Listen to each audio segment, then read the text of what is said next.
საღამომშვიდობისა დღის მთავარ თემებს ეთუნა ინც პირველი გაგაცნობთ. ეკაბესელიას მიმართა ჟურნალისტებს. ეს უკანონო ჩაწერა განხორციელდა სააკაშვილის რეჟიმის დროს, ეს დადასტურებულია. ეკაბესელიას და სოფოკილაძის ურთიერთბრალდებები. ასე ხელაღებით ადამიანებისთვის დაბრალება ამისა, მე ვფიქრობ, პირველ რიგში ძალიან რბილად რომ ვთქვა, არის არაკორექტული. აი, არაგუნდურობის კლასიკური მაგალითი. ხუთი თუ iPhone 5 ვიდეოს შინაარსის საჯარო განხილვა.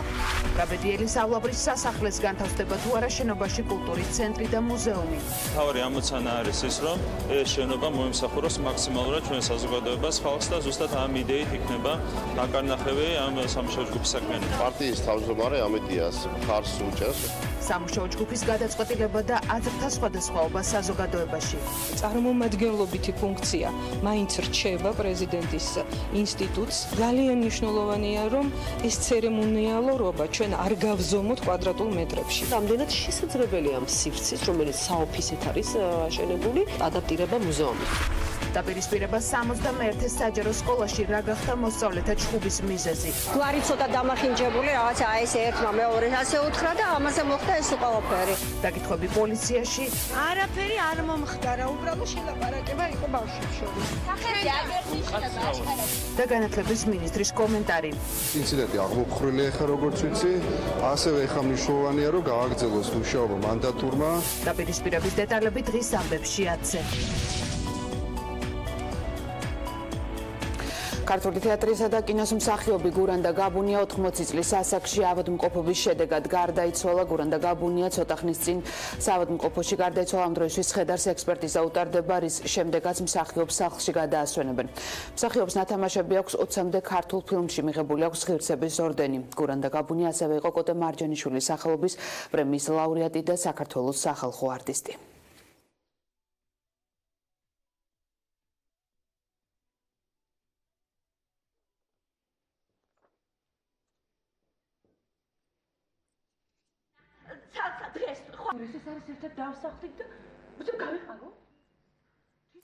დღის სხვა თემებით განვაგრძობთ გამოშვებას. ფარული ჩანაწერების გავრცელების პირველ წყაროს დადგენა ხელისუფლების მთავარ გამოწვევად იქცა. თვინკას კადრებით შანტაჟის უკან საკითხზე პოლიტიკური ურთიერთბრალდებები არ წყდება. მმართველი გუნდი ნაციონალური მოძრაობის ინტერესებს ხედავს წინა ხელისუფლების დროინდელი მაღალჩინოსანი ნიკა გვარამია კი ფარულ კადრებს საჯაროდ განიხილავს. ირკვევა, რომ კადრები, რომლის შენახვა და გავრცელება დანაშაულია, ნანახი აქვს პოლიტიკურ ოპონენტებს და თავისთვისაც იყენებენ. თავდაცვისთვისაც იყენებენ. ფარული ჩანაწერების ავტორებზე გაჟღერებულმა სავარაუდო ვერსიებმა ახალი დაპირისპირება წარმოშვა მართულ გუნდშიც. ეკაბესელია და სოფოკილაძე ერთმანეთს არაკოლეგიალურობაში ადანაშაულებენ. რუსტან დუმბაძე გვერდდება თემის დეტალებით პირდაპირ ეთერში. ფარულ ჩანაწერებთან დაკავშირებით პოლიტიკურ სპექტრში გაკეთებული განცხადებებით შეიძლება ითქვას, რომ ქართული ოცნების ნაწილი არაკორექტულს და უდანაშაულობის პრეზუმპციის დარღვევას უწოდებს. დამნაშავის შესახებ გაჟღერებულ ისეთ ვერსიებს, რომელიც უკავშირდება თავიანთ თანაგუნდელს, თუმცა ამის პარალელურად ისინი ღიად მიანიშნებენ და ამბობენ, რომ ამ დანაშაულში მათი მთავარი ოპონენტის ნაციონალური მოძრაობის ინტერესები იკვეთება. ეს შთაბეჭდილება რჩება დღეს სოფოკილაძის მიერ გაკეთებული კომენტარიდან, რომელიც ბესელიას იმ განცხადებას უწუნებს, სადაც ეს უკანასკნელი ამ დანაშაულზე მსჯელობისას მიუთითებს ნაციონალური მოძრაობიდან ოცნებაში პორტირებულ პირებზე. ასევე ამ საკითხზე მსჯელობისას პოლიტიკოსები საკმაოდ მნიშვნელოვან დეტალებს ავლენენ, მაგალითად იმას, რომ კადრები, რომლის შენახვა, მოპოვება, გავრცელება არის დანაშაული, ნანახი აქვთ თავად მათაც, ნანახი აქვს სააკაშვილის დროინდელ მაღალჩინოსანს ნიკა გვარამიას, რომელმაც ერთ-ერთი პოლიტიკოსის პირადი ცხოვრების ამსახველი კადრები პირდაპირ ეთერში აჩვენა და პირდაპირ ეთერში განიხილა. ურთიერთბრალდებების პარალელურად პოლიტიკოსები ამ კადრებს იყენებენ იმისთვის, რომ ამ პროცესში თავიანთი სიმართლე დაამტკიცონ, თუმცა მთავარი კითხვა, ვინ დგას კადრებით შანტაჟის უკან, ისევ პასუხგაუცემელია, ხელისუფლება გამოძიების შედეგებს ელოდება. დეტალები ვნახოთ სიუჟეტში. ვინ დაუკვეთა პოლიტიკოსის პირადი ცხოვრების ფირზე ასახვა, ვიდრე კითხვას გამოძიება უპასუხებს, პოლიტიკოსები ერთმანეთს სავარაუდო ვერსიებს უწუნებენ და თან ისე რომ პოზიციები ურთიერთბრალდებებში გადაიზარდა. დაპირისპირების ახალი ტალღა კილაძესა და ბესელიას შორის ამ უკანასკნელის განცხადებამ წარმოშვა. მიმართვაში, სადაც ეკა ბესელია საკუთარ გუნდსა და ნაციონალური მოძრაობიდან პორტირებულებზე მიანიშნებს, კილაძე უდანაშაულობის პრეზუმპციის დარღვევას ხედავს. პასუხად მბრალდებელმა ბრალდება მიიღო. ფიქრობ, რომ ასეთი ტიპის ბრალდებები ბრჭყალებში არის უდანაშაულობის პრეზუმპციის პირდაპირ დარღვევა და ნამდვილად დისონანსი შემოაქვს გუნდში. ეს ასე ხელაღებით ადამიანებისთვის დაბრალება ამისა, მე ვფიქრობ, პირველ რიგში ძალიან რბილად რომ ვთქვა, არის არაკორექტული. აი, არაგუნდურობის კლასიკური მაგალითი, მათივე, ესე ვთქვათ, კომენტარში ნახეთ, აი, როგორ ღიად იცავს იმ ჯგუფს მოსამართლეების და როგორ გადმოაქვს, ესე ვთქვათ, კრიტიკა აქეთ ჩემს მიმართ, როგორ თქვი ესეთი რამ. ნახეთ ეს, აი, ეს კომენტარი არის კლასიკა, როგორ არ უნდა საუბრობდეს უმრავლესობის წევრი და ადამიანის უფლებათა დაცვის კომიტეტის თავმჯდომარე. მართული გუნდის ლიდერები დანაშაულში საკუთარ ინტერესებს გამორიცხავენ და ამბობენ, რომ ის, ვისაც ოცნების ლიდერის პირადი კადრების გამოაშკარავება და გუნდში განხეთქილება ხელს აძლევს, ნაციონალური მოძრაობაა. მათი მტკიცებით აღნიშნული მასალები სწორედ წინა ხელისუფლებამ გადაიღო და გაავრცელა. რაც შეეხება წყაროს, ამას თქვა ფარული ჩანაწერის გავრცელების, ეს არის ზუსტად თავარი დასადგენი და ამ კუთხით ჩვენ გვექნება მუდმივი კომუნიკაცია სამართალდამცავ ორგანოებთან. Visi მეთოდიც იყო ასეთი მეთოდების, ასეთი ამორალური და ბინძური მეთოდებით ბრძოლა. Ფიქრობ, რომ კვალი ისე იქ უნდა მიდიოდეს, ისე რომ დამკვეთი ავტორი, რეჟისორი არ შეიძლება იშორდეს ხელს, რომ მისი შექმნილი ვინმეს სურვილი იყო, რომ შემდეგ ის იქნებოდა გამოყენებული. ერთადერთი ძალა, რომელსაც შეიძლება ეს ყველაფერი აწყობდეს, ჩემი აზრით, ეს არის ქართული ოცნების ძირითადი ოპონენტი და ქვეყნის ტერიც, მე ესე დავასახელებ, ეს არის ნაციონალური მოძრაობა. პირველ წყარო, მოკლედ, ამ ინფორმაციის ჩვენთვის რამდენად ცნობილი არის ის ზოგადად, საზოგადოების არ მხოლოდ ამის, ასე ვთქვათ, ფარული ჩანაწერების, აი შემდგომ უკვე ვინ როგორ იყენებს ამ საკითხს, სწორედ მაგ საკითხზე მუშაობს შინაგან საქმეთა სამინისტრო. პოლიტიკურ ოპონენტებს საკუთარი სიმართლის დამტკიცება სურთ. საუკეთესო გზად მათ ფარული კადრების ნახვა და დეტალური განხილვა აირჩიეს. სააკაშვილის დროინდელი მაღალჩინოსნის ნიკა გვარამიასთვის მთავარი ხელჩასაჯიდი iPhone 5 აღმოჩნდა, რომელიც მან ერთ-ერთი პოლიტიკოსის პირადი ცხოვრების ამსახველ კადრში დაინახა. კადრის ფრაგმენტი გვარამიამ მაყურებელს აჩვენა და თქვა, რომ iPhone 5 საქართველოში 2012 წლის შემდეგ შემოვიდა, რაც დასტურია იმის, რომ კადრი ნაციონალური მოძრაობის დროს არ გადაღებულა. თუმცა ის რომელი პოლიტიკოსის პირად ცხოვრებას ასახავს, უცნობია. მე მინდა კადრი ამოვიღოთ პირველი ვიდეოდან, თუ შეიძლება, სტოპ კადრი და ვაჩვენოთ ეთერში. თქვენ ხედავთ პირველ ვიდეოზე, მივუახლოვოთ რამდენადაც შეიძლება. თქვენ ხედავთ პირველ ვიდეოში ტელეფონ iPhone 5-ს. მე მაქვს მაღალი ხარისხის ეჭვი, რომ ეს iPhone 5 2012 წლის სექტემბრის ჩათვლით ოქტომბრამდე სახელმწიფო შეიცვლება და საქართველოში არ იყო უბრალოდ. და გეუბნებით, რომ მე მაქვს გასაბუთებული ეჭვი ამ iPhone 5-ის გამო და მათ შორის მსხვერპლის გამოწოდებული ინფორმაციების გამო, რომ ეს არის თქვენს მიერ გადაღებული. პარლამენტის საუმჯდომარემ ბოლოს გავრცელებულ კადრებში iPhone 5 ვერ დაინახა. ფარული ჩანაწერი მან ირიბად ნაციონალურ მოძრაობას დაუკავშირა და გვარამიას განცხადებებს პოლიტიკური სპეკულაცია უწოდა. ეს არის მარტივი სპეკულაცია, იქ ტელეფონების გარჩევა საერთოდ შეუძლებელია, 5 ჩანს, მაგრამ iPhone 5 არ ვიცი. მოგვიანებით ეკა ბესელიამ თქვა, რომ კადრები, რომელსაც გვარამია და კობახიძე უყურებენ, დეტალურად სწავლობენ და საჯაროდ არჩევენ, მის პირად ცხოვრებას არ ასახავს. ერთი რამ მინდა ვთქვა, რომ მაყურებელი შესაბამისად არ შევიდეს. ის რაც აჩვენა გუშინ გვარამიამ თავის ეთერში, ეს არ არის ის ჩანაწერი და ეს არ ახება იმ ვიდეოს, იმ უკანონო ჩანაწერს, რომელიც გავრცელდა ჩემთან დაკავშირებით. ეს სხვა ვიდეო მასალიდან აღებული კადრია. ფარულ ჩანაწერებზე მსჯელობდნენ პარლამენტშიც. ბიუროს სხდომაზე ოპოზიციამ მთავარი პროკურორის საკანონმდებლო ორგანოში დაბარება მოითხოვა. კადრების გავრცელებამ პოლიტიკოსების წინააღმდეგ მიიღო შემაშფოთებლად საგანგაშო ხასიათი. გენერალური პროკურორი და სახელმწიფო უსაფრთხოების სამსახურის უფროსი დავიბაროთ და კომიტეტის სხდომაზე ამ საკითხთან დაკავშირებით დავსვათ კითხვები. მოგიწოდებთ უბრალოდ როგორც ჩემ კოლეგებს, რომ ეს საკითხი დასვათ უმრავლესობის შიგნით.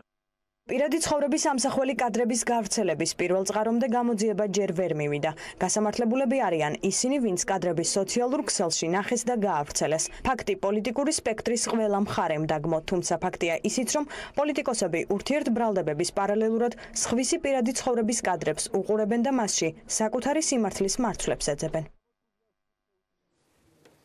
ალობრის რეზიდენციაში მართველი პარტია ქართული კულტურის ეროვნული მუზეუმის გახსნის შესაძლებლობაზე ფიქრობს. ეს თემა განიხილეს საპარლამენტო უმრავლესობის ხდომაზეც, რომელსაც ბიძინა ივანიშვილი ესწრებოდა. ასევე განიხილეს სასახლის პროექტის ავტორის გიგა ბათიაშვილის წინადადება, რომლის მიხედვითაც რეზიდენციაში შესაძლოა კულტურის ეროვნული ცენტრი და სამუზეუმო სივრცე განთავსდეს. ალობრის რეზიდენციის ახალ დატვირთვაზე მომუშავე ჯგუფი პირველ შეხვედრას ხვალ გამართავს. სამუშაო ჯგუფში 7 დეპუტატია, მათ შორის უმრავლესობის ლიდერი და ფრაქცია ქართული ოცნების თავმჯდომარე. მანამდე რა ფუნქცია ექნება ავლაბრის რეზიდენციას, შეფასებებს ლიკა ჯანყარაშვილი გაგვაცნობს. სალომე ზურაბიშვილის ინაუგურაციისა და მისი ორბელიანის რეზიდენციაში გადასვლის შემდეგ ავლაბრის საპრეზიდენტო სასახლე ფაქტობრივად უფუნქციოდ დარჩა. ახლა მის ბედს უკვე სპეციალურად შექმნილი ჯგუფი გადაწყვეტს, რომელიც მუშაობას ხვალ დაიწყებს. ჯგუფი შედგენილი იქნება 7 დეპუტატისგან და ამასთანავე ჯგუფში იქნება წარმოდგენილი პარტიის თავმჯდომარე ბიძინა ივანიშვილი.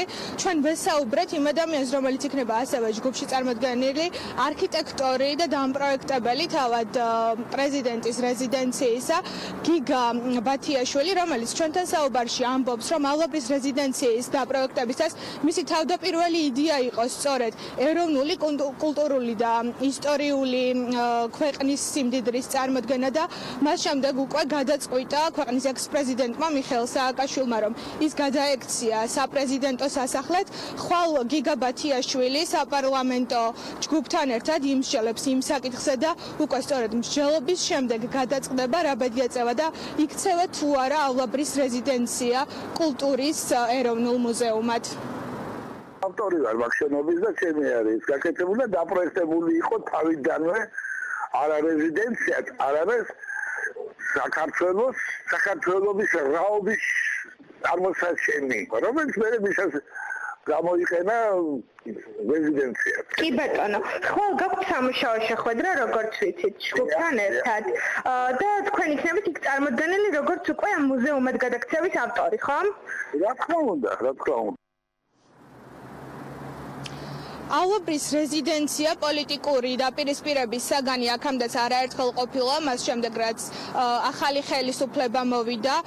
აქამდე სანამ მოვისმენდით იმ ვერსიას, რომ ავლაბრის რეზიდენციის ადგილას უნდა განთავსებულიყო კულტურის მუზეუმი, არსებობდა სხვა ვერსიებიც, მათ შორის იყო ვერსია, რომ აქ უნდა გადმოტანილიყო საგარეო საქმეთა სამინისტრო, ან მთავრობის კანცელარია, თუმცა ამ დრომდე ეს ვერსიები არ დადასტურებულა და ჯერჯერობით კვლავ გაურკვეველია, იქნება თუ არა რეალური ის ვერსია, რომ ამ შენობაში ეროვნული კულტურის მუზეუმი განთავსდეს.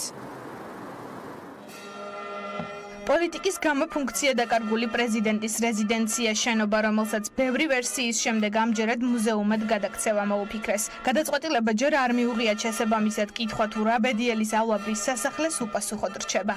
სასახლეში შესვლა არ შესვლაზე დიდხანს მსჯელობდნენ ჯერ კიდევ გიორგი მარგველაშვილის გაპრეზიდენტებისას. ბიძინა ივანიშვილის მთავარი დასკვნა ის იყო, რომ დიდი ხარჯების გამო ავლაბრის რეზიდენციაში პრეზიდენტის ადგილი სულაც არ იყო. ცოტა ხნით მარგველაშვილს მთავრობის კანცელარიაში გამოყოფილ კაბინეტში მუშაობაც კი უწევდა.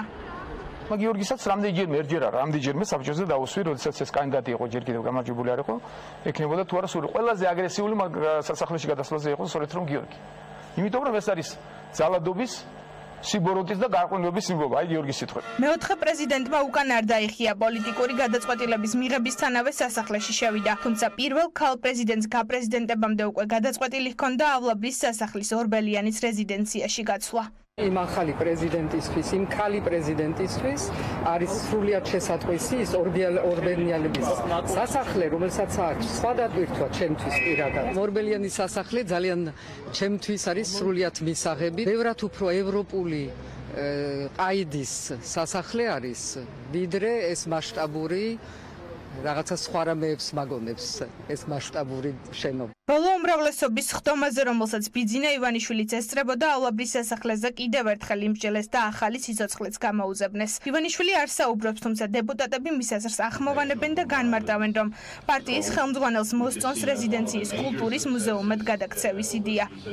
პარტიის თავმჯდომარე ამ იდეას მხარს უჭერს, რომ ასე ვთქვათ, ეროვნული მუზეუმი და ეროვნული სიმდიდრის დემონსტრირების ადგილი იყოს და არა ვთქვათ პრეზიდენტის, ეს იქნება დღევანდელის არსებულის თუ მომავალში ვთქვათ როგორც პრეზიდენტის სასახლე. ზოგადად ამ საკითხის ირგვლივ იყო მსჯელობა საზოგადოებაში იმ წრეებში, ვინც არიან ამ სფეროთი დაინტერესებულნი და შესაბამისად მე ვფიქრობ, რომ ეს არის საზოგადოებრივი პოზიცია. კვადრატულობით გაზომილი ცერემონიალურობა, ასეთია უკვე ყოფილი პრეზიდენტის მრჩევლის ფიქრია ჩიხრაძის პოზიცია. მიაჩნია, რომ მხოლოდ წარმომადგენლობით ფუნქცია შენარჩუნებულ ქალ პრეზიდენტს ავლაბრის სასახლე მაინც უნდა შეენარჩუნებინა. რაგინდ გამუშიგნული არ უნდა იყოს, რაც თავისთავად ძალიან ცუდია. ახალი კონსტიტუციის პირობებში რაც მოხდა, ცერემონიული ფუნქცია, წარმომადგენლობითი ფუნქცია მაინც რჩება პრეზიდენტის ინსტიტუტ, ცერემონიალურობა ჩვენ არ გავზომოთ კვადრატულ მეტრებში. არ იზომება ასეთი რამ, ეს პოლიტიკური სურვილებით განპირობებული გადაწყვეტილება არის და ეს არ არის, ასე ვთქვათ, წმინდა კულტურული мотивაციით მიღებული შენობის ბედთან დაკავშირებით კითხვები აქვს ხელოვნებათმცოდნე თამარა მაშუკელს. ფიქრობს, რომ ავლაბრის სასახლის მუზეუმად გადაკეთება მხოლოდ სწრაფად მიღებული გადაწყვეტილებაა, რომელიც შეიძლება ხელისუფლებას სანანებელი გაუხდეს.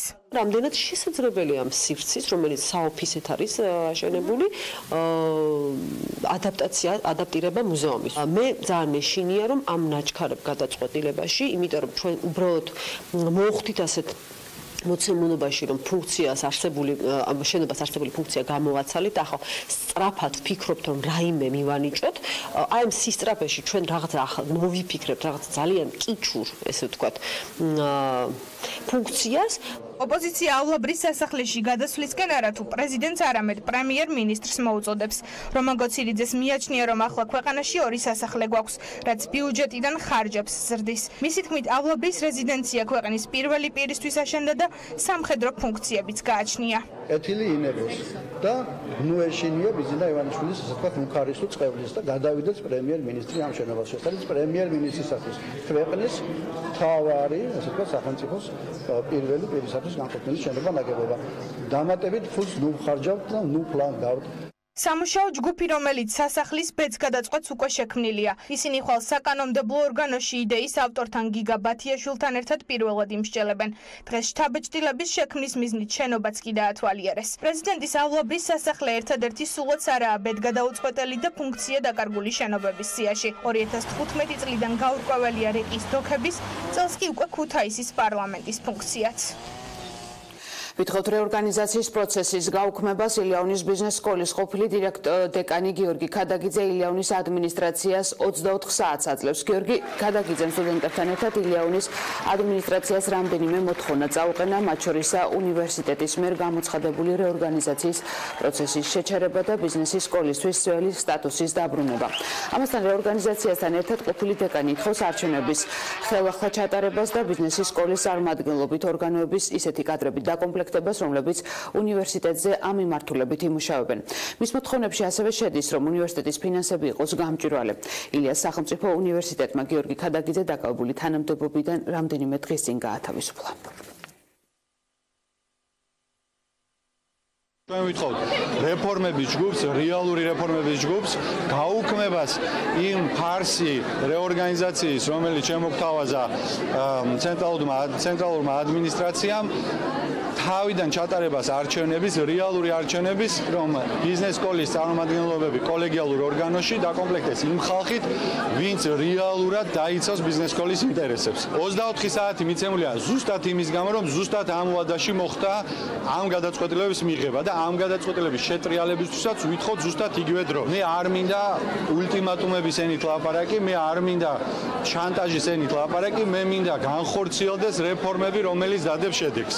ჩვენ ძირითადი მოთხოვნები არის ბიზნეს სკოლის როგორც დამოუკიდებელი ერთეული შენარჩუნება და მისი დეკანის, ანუ ბიზნეს სკოლის დეკანის გიორგი ქადაგიძის თანამდებობაზე აღდგენა. ასევე დღეს გავიგეთ, რომ გიორგი პაპავა განათავისუფლეს თანამდებობიდან. რა თქმა უნდა, ისიც დაემატება ჩვენ მოთხოვნებს, ისიც აღდგენა უნდა იქნას საკუთარ თანამდებობაზე. რა თქმა უნდა, ჩვენ გაჩერებას და დანებებას არ ვაპირებთ, აუცილებლად ვიბრძოლებთ ბოლომდე. გიორგი ქადაგიძის მხარდაჭერისთვის ილიაუნის ბიზნეს სკოლის ხარისხის მართვიდან გიორგი პაპავაც გაათავისუფლეს. როგორც პაპავა Facebook-ზე წერს, გაათავისუფლებამდე რამდენიმე დღით ადრე მიიღო შეტყობინება, რომ ბიზნესის სკოლა ახალი ფაკულტეტის ერთ-ერთი მიმართულება გახდა. მისი თქმით, ამ საკითხზე ფაკულტეტის პროფესორებთან შეხვედრა ჩაინიშნა, სადაც მან და ბიზნესის სკოლის ასოცირებულმა პროფესორმა გიორგი ისაკაძემ კრიტიკული შეფასება დააფიქსირეს და შეხვედრა დატოვეს. ხოლო მეორე დღეს მიიღო შეტყობინება, რომ კანცელარიიდან გათავისუფლებულია. Parasque საღამოს მივიღე მეილი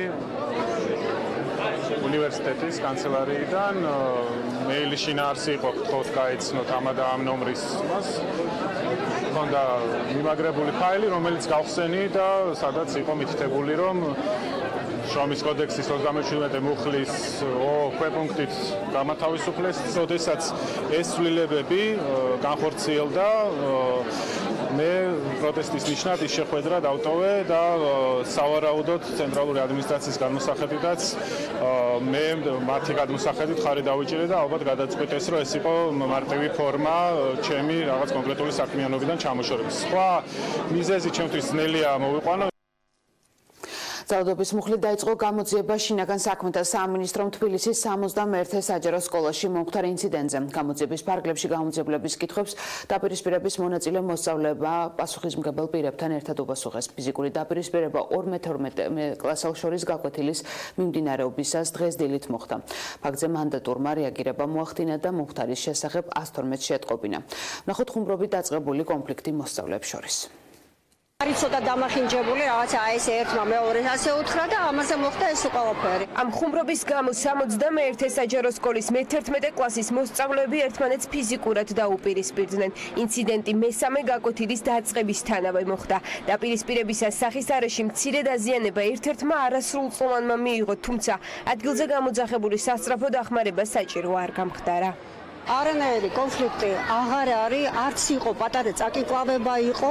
ჩვენ პრევენციის მიზნით ყოველთვის ვიძახებთ პოლიციას თუ ეჭვბეპარება დაუშვათ სასწრაფოს ახუმრება. ხუმრობას მოყვა ეს წაკიკვავება. ნაკაწრი იყო სათვალის ეს ცხვირზე ბალიში არ ჰქონდა და იმ რკინამ გაუკაწრა ეს. რა თქმა უნდა ეთყობა მიარტყა ხელი და ამ მირტყმაზე მოხდა ამისი გაკაწრა. სკოლის დირექტორის მოადგილე ამბობს, რომ გაუგებრობა ადგილზე აღმოიფხვრა, თუმცა შინაგან საქმეთა სამინისტრომ ფაქტზე გამოძიების დაწყება საჭიროდ ჩათვალა. დღის განმავლობაში საპატრულო პოლიციის დეპარტამენტში მე-11 კლასის მოსწავლეები მშობლების თანდასწრებით გამოკითხეს. გამოძიების კითხვებს უპასუხა მანდატურმა ეკატერინე ენუქიძემაც.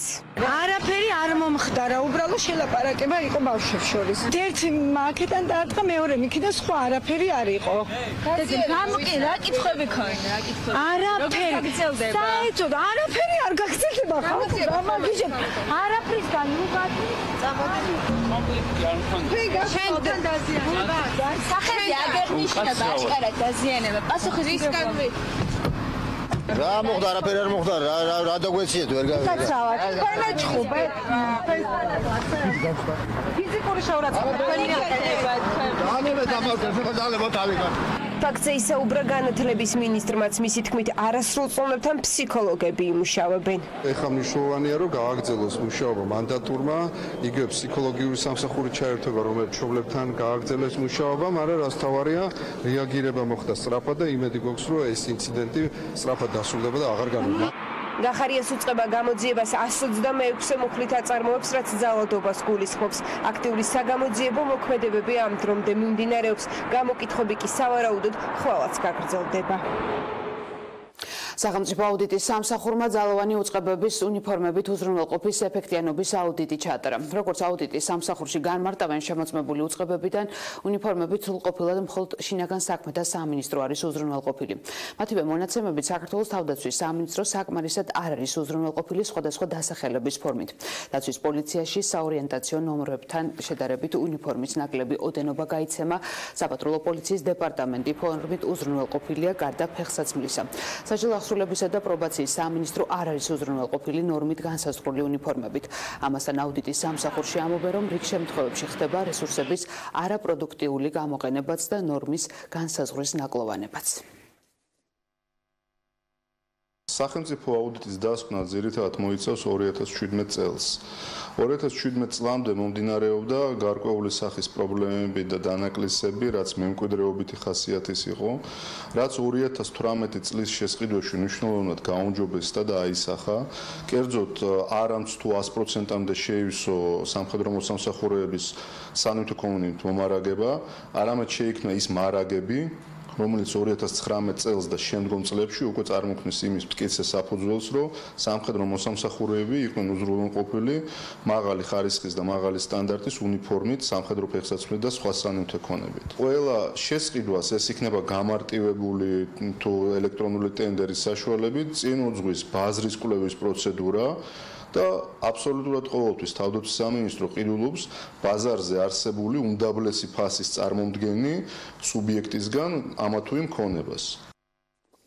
გაშლილი კარვების საპატრიარქოსთან და მოთხოვნა თავისუფლება უკანონო პატიმარს და მიეცეს მშავდებულ დეკანოზ ზიარების უფლება. გიორგი მამალაძის ძმა ამბობს, რომ დაპირების მიუხედავად დეკანოზის მოძღვარს საპატრიარქოდან პრობლემებს უქმნიან და საპატიმროში არ უშვებენ. დეკანოზის ახლობლების მოთხოვნას უერთდება გიორგი მამალაძის ადვოკატი მიხეილ რამიშვილიც, რომელიც მისი დაცვის ქვეშ მყოფის რთულ სულიერ მდგომარეობაზე საუბრობს. გავაგრძელებთ 24 საათიან პროტესტს საქართველოს საპატრიარქოსთან, რომელთა დაჯგუფებამაც შემიძლია უსამართლოდ 9 წლიანი პატიმრობისთვის გაიმეორება. შემიძლია ჯანმრთელობის მდგომარეობა დღითი დღე უარესდება და ვითხოვთ ზიარებას საკანონმდებლო სადახორცსა, რადგანაც ჩემი ძმა არის სასულიერო პირი და აქედან გამომდინარე მისთვის არის უნიშნულოვანესი ზიარება. წინა წლის 27-28 დეკემბერს შემეხმიანა მეუფე დიმიტრის წარმომადგენელმა, რომელმაც ეპიდემია დაადო ჩემი ძმას უზიარებლობა მეუფე დიმიტრიმ, მან გადაწყვიტა, რომ ერთ-ერთ მოდელს დაუკავშირდა ბათუმში და პირადად უთხრა, რომ კურთხევას ვიძლევი, რომ დეკანოზ გიორგი მამალაძე აზიაროთ. რის შემდეგაც დამირეკა ამ მოდელმა და რაღაც დეტალებზე შევთანხმდით და მან ხაზი გაუსვა, რომ შობამდე უნდა მოხდეს ზიარება. მან საქართველოს საპატრიარქოში დარეკა მოგესწინებათ, რომ საქართველოს საპატრიარქოდან საშვი არის აუცილებელი, რომ გარკვეულ პატიმართან შევიდეს, როდესაც შეეკითხეს, რომ ვისთვის გნებავთ საშიო მამა გიორგისთვის რატო და უნდა ვაზიაროთო, საქართველოს საპატრიარქომ ამ მოდელს არ მიცა უფლება, რომ ჩემს ძმასთან შესულიყო და ზიარება, წმინდა ზიარება მიეღო. არსებობს ადამიანი, რომელიც შეიძლება ფიზიკურად არ იყოს ოცხალი და არის ადამიანი, რომელიც სულიერად შეიძლება იყოს ძალიან სულად და მამა გიორგის სულიერის ძალა ჭირდება და ეს არის მისი ზიარება, რომელსაც 2 წელი ადამიანი ითხოვს, 2 წელი. ეს ვალდებულება არის მაღალი სასულიერო პირების, მისი სულიერი მამა იქნება და სულიერი ძმები. კეთილი იქნებოდა აზიარონ ეს ადამიანი. ჩვენ მეც არაფერს არ ვიტყვით, იმიტომ რომ სიმართლეს და სამართალს სტრასბურგიდან ძალიან მალე მივიღებთ უკვე. ხორავის ქუჩაზე მომხდარი მკვლობის საქმის განხილვა სააპელაციო სასამართლოში. დაცვის მხარის მოლოდინი, რომ პროცესზე საქმის ერთ-ერთი მთავარი ფიგურანტი მიხეილ კალანდია დაეკითხებოდა, არ გამართლდა. როგორც პროკურატურა ამბობს, ძმები კალანდიების დაკითხვასთან დაკავშირებით მხარებთან მოლაპარაკებების კი არ დაწყებულა. დღეს ხორავის ქუჩაზე არასრულწლოვნების მკვლობის საქმეზე მშავდებულების გჯ-ს და გბ-ს პროცესზე ერთ-ერთი არასრულწლოვანი მოწმე დაეკითხა. ასევე დღევანდელ სასამართლოს სხდომაზე პარლამენტის დროებითი საგამოძიებო კომისიის სხდომაზე ზვიად ფხაკაძის მიერ მიცემული ახსნა განმარტების ამსახველი ვიდეო ჩანაწერიც გამოიკვლიეს. ამ მოწმის ჩვენება იქ მკვლელობის ნაწილში გახდათ ძალიან მნიშვნელოვანი, უშუალოდ დავით სარალიძეს მკვლელობის ნაწილში და მან ეს ინფორმაცია დღეს სასამართლოს მიაწოდა. პროკურატურა ცდილობს მაგალითად კალანდიას აარიდოს ყოველგვარი კითხვის ნიშნები და დღეს ეს პროკურატურის მიერ ერთ დასმულ კითხვაშიც კი ნათლად გამოიკვეთა, როდესაც მოწმემ თქვა, რომ კალანდიას ხელში ეჭირა 2 საგანი, 2 ნივთი, მაგრამ პროკურორმა დაადასტურებინა შემდეგ თავისი მიმანიშნებელი კითხვით, რომ თქვენ ზუსტად იცით, რომ 2 იყო და ეს უკვე მოწმისათვის აღმოჩნდა სიგნალი იმისა, რომ მას კონკრეტულად არ უნდა დაედასტურებინა ეს. ბრალდების მხარის მოწმემ პირიქით დაცვის მხარის სასარგებლო ინფორმაცია მოაწოდა სასამართლოს შესაბამისად. დაცვის მხარე ამ ინფორმაციას აუცილებლად აქტიურად გამოვიყენებს დაცვის სიტყვაში და ჩვენ მიგვაჩნია, რომ თუ სასამართლო ობიექტურად მიუკერძოებულად განიხილავს მოცემულ საქმეს, აუცილებლად გაიზიარებს ჩვენ ძალიან კარგად დასაბუთებულ პოზიციას. განსაკუთრებით დიდი ოდენობით ქრთამის აღების ბრალდებით დაკავებული ზუგდიდის მერი ლაშა გოგია, ვიცე-მერი გია გულორდავა და მათთან ერთად დაკავებული კიდევ ორი პირი თენგის ქობალია და ხუტა ბაღათურია სასამართლომ პატიმრობაში დატოვა. დღევანდელ სასამართლოს ხდომაზე ადვოკატები პირებისთვის აღკვეთის ღონისძიების სახით გირაოს შეფარდებას ითხოვდნენ. სახელმწიფო უსაფრთხოების სამსახურის ანტიკორუფციულმა სააგენტომ ზუგდიდის ყოფილი მერი და ვიცე-მერი განსაკუთრებით დიდი ოდენობით ქრთამის აღების ბრალდებით 1 ნოემბერს დააკავა. ეს ფაქტი ჩანაწერი არც მოსამართლის მიერ იყო განჩინებით გათვალისწინებული, არც რამე ოპერატიული სამსახურის მიერ იყო და მე მოსამართლის დამტკიცებული ეს იყო ფაქტი ჩანაწერი. და ეს ფაქტი ჩანაწერი 2012-მდე კარგად ვიცით როგორ იყენებდნენ და დღესაც იყენებენ. და უნდა იქნას მიღებული ფაქტი ჩანაწერი ამ მტკიცებულებაში. ეს ერთი და არც სულ ანტიკორუფციულ არასდროს არ ჰქონდა ჩემს მიმართ, იმიტომ რომ ცნობილი იქნებოდა რამე კრიმინალური ქმედება, იმიტომ რომ 2013 წლიდან ვარ საჯარო სამსახურში. ოცნებაში შეთანხმდნენ, რომ იურიდიულ კომიტეტს ანრი ოხანაშვილი უხელმძღვანელებს, თუმცა ამ საკითხზე წინააღმდეგობა აქვს ეკა ბესელიას. უმრავლესობის დეპუტატის მხარდაჭერა ოხანაშვილს არ ექნება. ეკა ბესელია ფიქრობს, რომ მისი იდეების გაგრძელება ლევან გოგიჩაიშვილს შეეძლო. ვინ რას ფიქრობს და ვინ დაიკავებს იურიდიული კომიტეტის თავმჯდომარის პოსტს, რუსუდან ჯაბანიშვილი გვეტყვის. ეკა ბესელია აცხადებს, რომ საპარლამენტო უმრავლესობამ ანრი ოხანაშვილის კანდიდატურა რეგლამენტის დარღვევით დაასახელა და სწორედ ეს არის ერთ-ერთი მიზეზი, რის გამოც ბესელია და მისი თანამოაზრეები ანრი ოხანაშვილის კანდიდატურას იურიდიულ საკითხთა კომიტეტის თავმჯდომარის პოსტზე მხარს არ დაუჭერენ. ამ თემაზე განმარტება გააკეთა საპროცედურო საკითხთა და წესების კომიტეტის თავმჯდომარემ, როგორც გიორგი კახიანი განმარტავს. არ ყოფილა რეგლამენტის დარღვევა მმართველი გუნდის მიერ, შესაბამისად გაუგებარია ეკა ბესელიას პრეტენზიები, მის ამ პოზიციას იზიარებს საპარლამენტო უმრავლესობის დიდი ნაწილი. რეგლამენტის თანახმად ვადები, რომლითაც უნდა მომხდარიყო იურიდიული კომიტეტის თავმჯდომარის წარდგენა, პარლამენტის თავმჯდომარის მხრიდან თუ ფრაქცია არ წარადგენდა, ეს ვადები გასულია უკვე და ეს ვადები ამოიწურა იანვარში მსხდომაზე, რომელიც უმრავლესობის ფორმად ჩატარდა, ჩვენ 50 დეპუტატიც აღარ ვიყავით ბოლოს დარჩენილი, ანუ პრაქტიკულად არ იყო იქ უმრავლესობა და იმ დარჩენილთაგან ასევე იყო არამხოლოდ 3, არამედ 3-ზე მეტი, ვინც არ დაუჭირა მხარი ამ წინადადებას. არავითარი პერსონალური ამბავი არ არსებობს ანრი ოხანაშვილთან დაკავშირებით. აქ არის სწორედ ამ ფასეულობების და ღირებულებების საკითხი და არჩევანი. ანრი ოხანაშვილი არის პროფესიონალი, წესიერი ადამიანი დასავლური განათლებით, რომელიც ზუსტად ვიცი, რომ იქნება იურიდიული კომიტეტის კარგი თავმჯდომარე.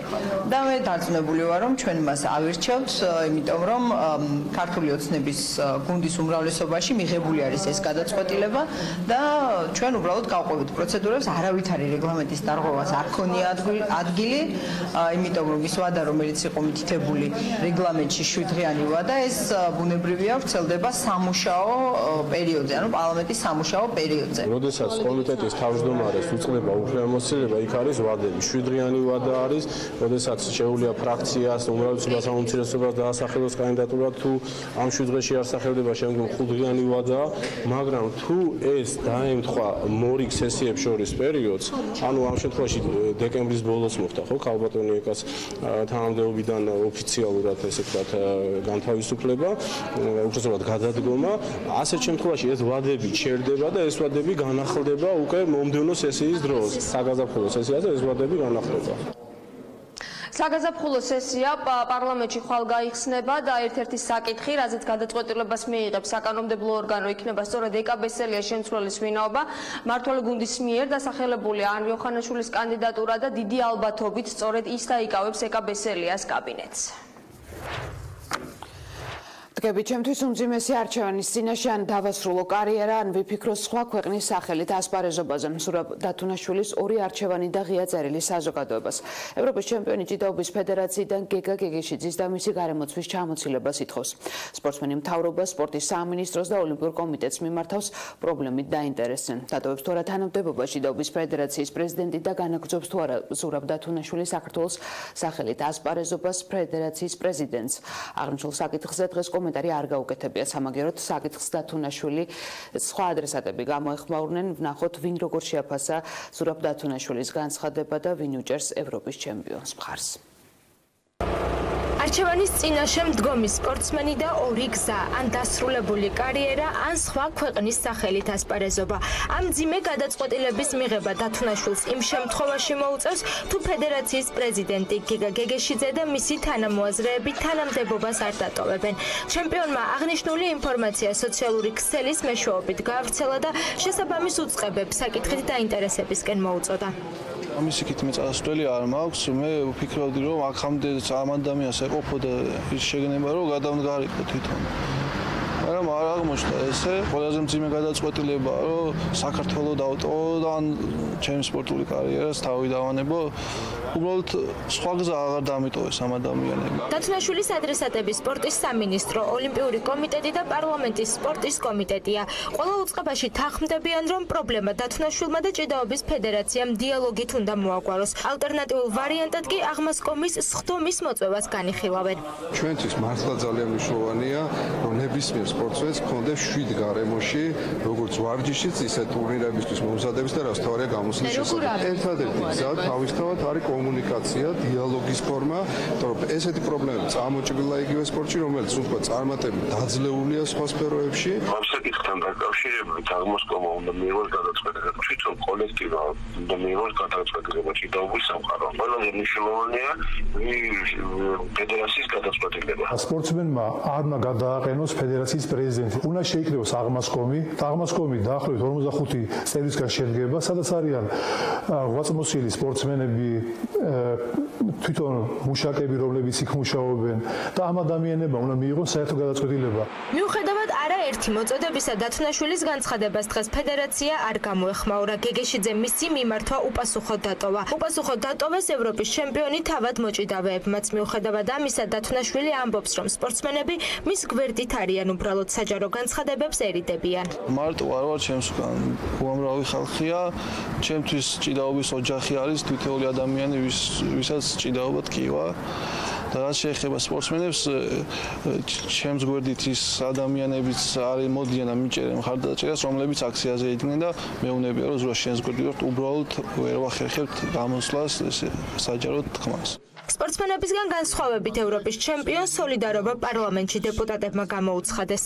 ჩვენი მხარდაჭერა სპორტსმენს, რომელიც საუბრობს მის წინააღმდეგ განხორციელებულ ძალადობაზე, რომელიც არის აღბეჭდილი და რომელიც მთელმა საზოგადოებამ ნახა, ეს ადამიანი ითხოვს თანადგომას და ჩვენი ვალი, როგორც პასუხისმგებლიანი პოლიტიკოსების არის ის, რომ მას ეს თანადგომა გამოვუცხადოთ. იყო ძალიან მძიმე და ძალიან სამწუხარო ინციდენტი და გეთანხმებით, რომ იქაც პარლამენტმა თავისი როლი უნდა გამოკვეთოს. მექნება შესაძლებლობა, რომ მას შევხვდე და დავაახლოვო ეს პროცესი იმასთან, რომ ის აუცილებლად უნდა დაუბრუნდეს პროფესიულ თავის საქმიანობას და აუცილებლად უნდა იჭიდაოს საქართველოს სახელით. თავგაბზარული ევროპის ჩემპიონის სურათი ვიხილეთ და ის ადამიანი, რომელმაც მას თავი გაუტეხა, სასამართლომ გაათავისუფლა 5000 ლარიანი გირაუთი.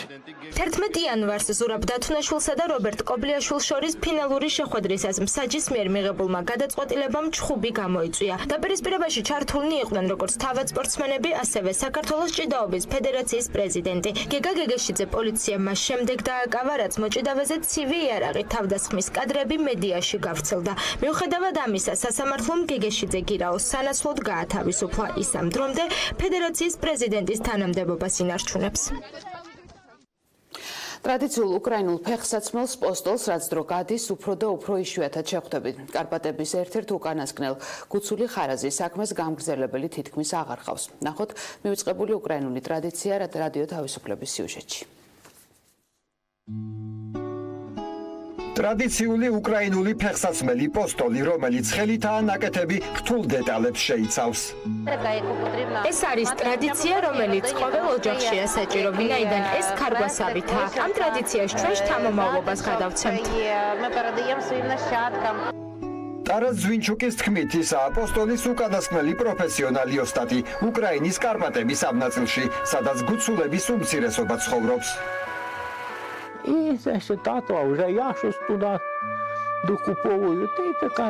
ეს мама ჩემს ეკუთვნოდა. მე სხვა იარაღებიც ვიყიდე, ყველაფერს ხელით ვაკეთებ.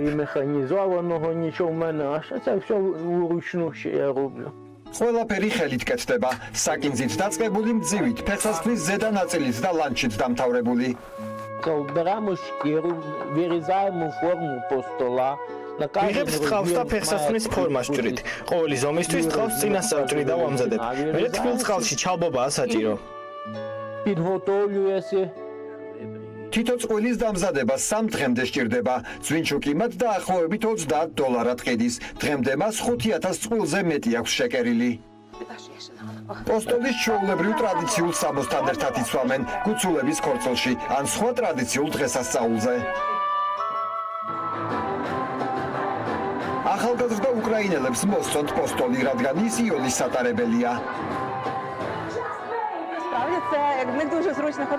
კაცმა რომ თქვას ძალიან მოსახერხებელია სასიარულოდ, ვინაიდან ძალიან რბილია. ჩემი აზრით წელიწადის ნებისმიერ დროს შეიძლება მათი ტარება. ზამთარში სქელი წინდებით, როგორც ჩვენი წინაპრები ატარებდნენ და ზაფხულში პირდაპირ შიშველ ფეხზე. ფაქტობრივად თავს უკრაინის წარსულის ნაწილად აღვიქვამ. ეს ხოლობა ძვინჩუკის ვაჟბაც ისწავლა, მაგრამ მამის ტრადიციის გაგრძელებას არ აპირებს. მე ინფორმაციით ხვალამდე გემშვიდობებით ნახვამდის.